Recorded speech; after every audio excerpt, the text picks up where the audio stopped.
Hello guys, welcome to back channel new vlog में आप सभी का स्वागत है। देखिए जा रही हूँ अभी नावा के हॉस्पिटल जा रही हूँ। मैं थायराइड का गांठ है ना, उसको दिखाने के लिए जा रही हूँ। देखिए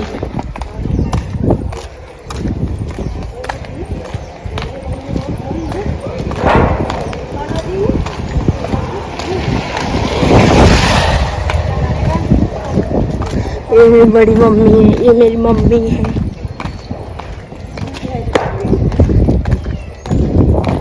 पैसा ली ना मम्मी।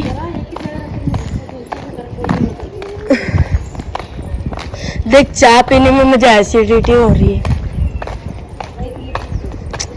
मन कर रहा था कभी तब से आई, तब से चाय भी नहीं पी उनके वहाँ।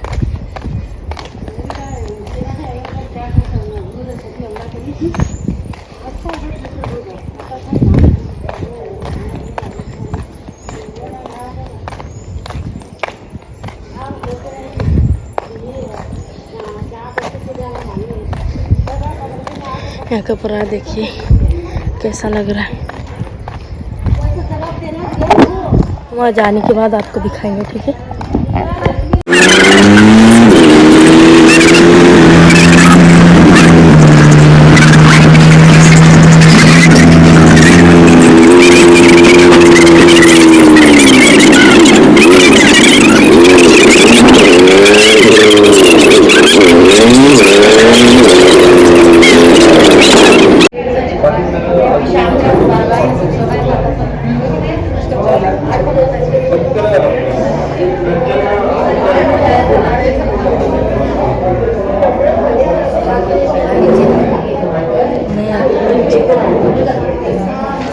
ऐसे तो काय बोलायचं? नमस्ते बोलला ना की आपलं नाव आहे. नमस्ते बोलला का बोलायचं नुगा बेस्ट. आणि मी नुगा बेस्ट बोलले ना तर तुम्ही बोलायचे ओनली वन. ठीक आहे. नमस्ते नमस्ते नुगा बेस्ट बेळगाव बेस्ट ओनली. आणि तुम्ही सगळ्यांसाठी जोरदार टाळ्या. तुम्हाला ओनली वन का बोललं जाते? तर बेळगावमध्ये बरेच लोक आहेत. आरोग्य घेण्यासाठी इथे कोण येते? सिलेक्टेड लोक आहेत की तुम्ही निवडून तेवढीच लोक आलेली आज जे नॅचरली आरोग्य चांगलं करतात. आणि म्हणून तुम्ही ओनली आहे भरपूर लोक, पण इथे येऊन इथे सगळीच आलेली आहेत का? नाही. त्याच्यामुळे सिलेक्टेड लोक आहेत ज्यांनी आरोग्य चांगलं करण्यासाठी नुगावेस मध्ये येतात आणि नॅचरली आरोग्य चांगलं ठेवतात. म्हणून न चुकता कंटिन्यू करायचं, आरोग्य चांगलं ठेवण्यासाठी प्रयत्न करायचं. हे जरुरी आहे की नाही जरुरी?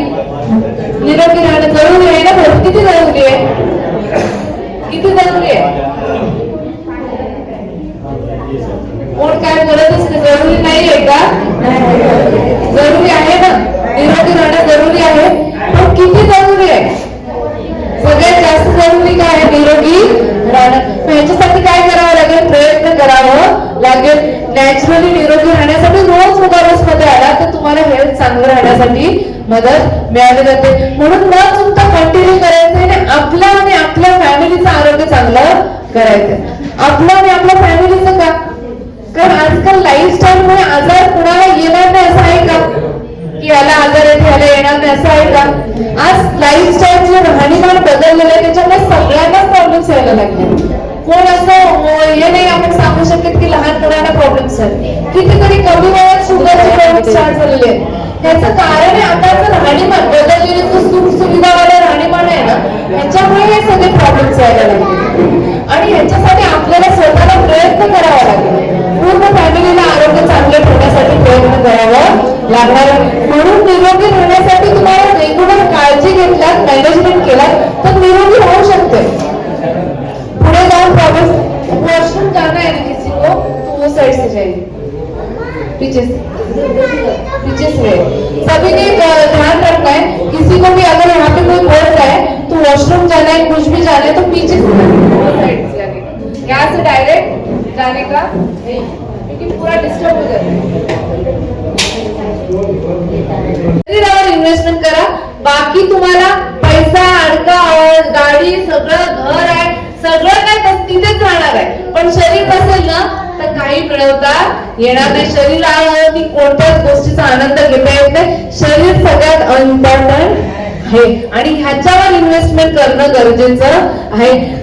एक उदाहरण, पेपरला एक न्यूज आले, म्हणजे पेपरमध्ये एक लेख आलेला, त्याच्यामध्ये त्यांनी एक सांगितलेलं आहे की शरीर नावाच्या घराकडे दुर्लक्ष करू नका. कुणाकडे? शरीर नावाच्या घराकडे. त्यांनी एक उदाहरण दिलेलं आहे. काय दिलेलं आहे की एक शेठजी होते आणि त्याला त्या शेठजीना त्यांच्या त्या शहरामधला सगळ्यात श्रीमंत माणूस बनायचा होता आणि सगळ्यात श्रीमंत माणूस बनण्यासाठी त्यांनी भरपूर मेहनत केली, रोज मेहनत केली, पैसा कमवला, रात्रंदिवस शरीराला नुकसान करून काय केलं, रोज मेहनत केली, पैसा खूप कमवला आणि सगळ्यात मोठा त्या शहरामध्ये कुणाकडेच घर नाही एवढा मोठा घर त्यांनी बांधला.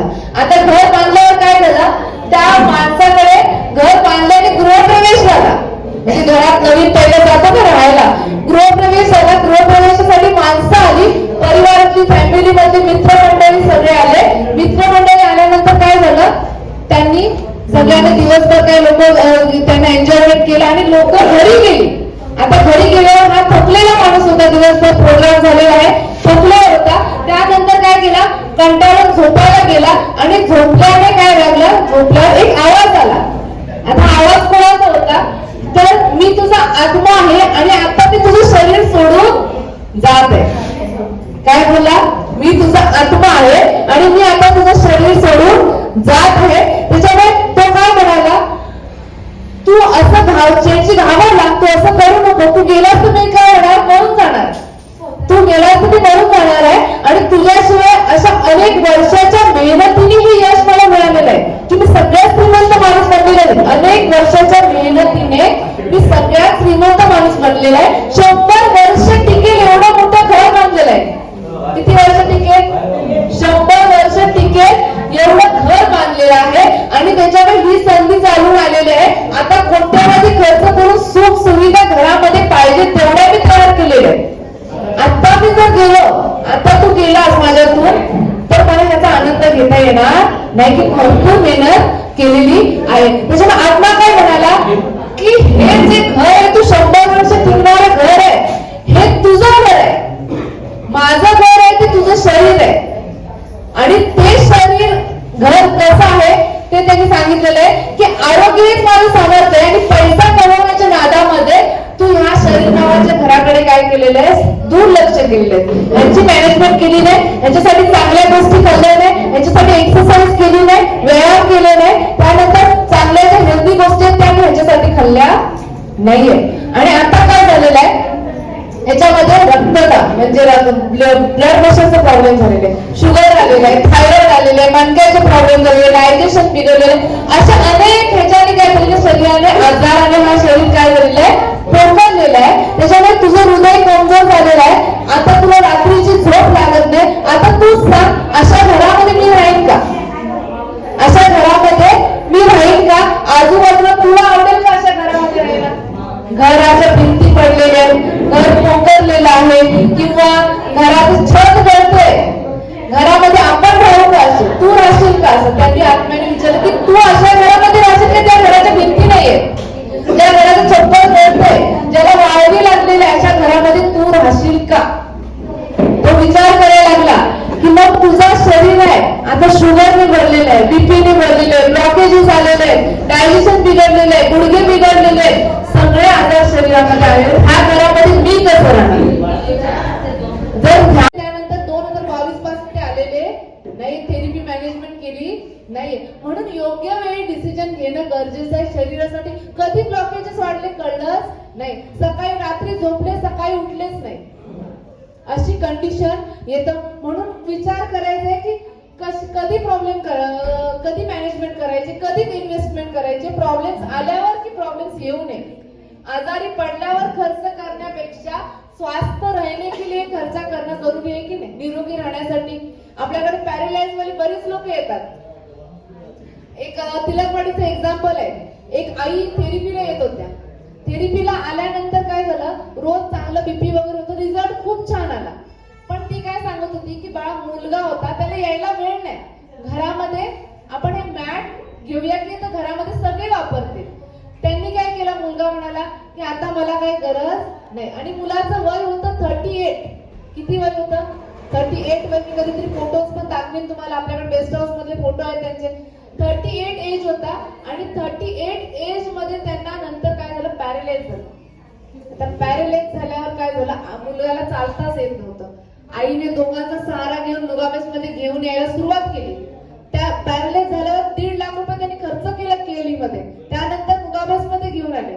नुगाबेस मध्ये घेऊन आल्यानंतर चालायला लागला. त्यानंतर त्या मुलाने काय केलं, मॅट परचेस केला. पण कधी खर्च केला? प्रॉब्लेम्स आल्या नंतर. पण तेच येऊ नये याच्यासाठी इन्व्हेस्टमेंट केली असती तर हे गरजेचं आहे की नाही, की येऊ नये ह्याच्यासाठी इन्व्हेस्टमेंट करणं गरजेचं आहे. प्रॉब्लेम्स, आजार होऊ नये. इथे आल्यावर पॅरेलाइजवर फायदा होतो की नाही सर? सरांना फायदा झालेला आहे. इथे आल्यावर कॅन्सरवर रिझल्ट येते. इथे आल्यावर शुगर बीपी नॉर्मल होते. इथे आल्यावर हार्टचे ब्लॉकेजेस कमी झालेले आहेत. इथे आल्यावर मणक्याचे ऑपरेशन वाचलेले आहेत. मग हे प्रॉब्लेम होऊन जर फायदा होते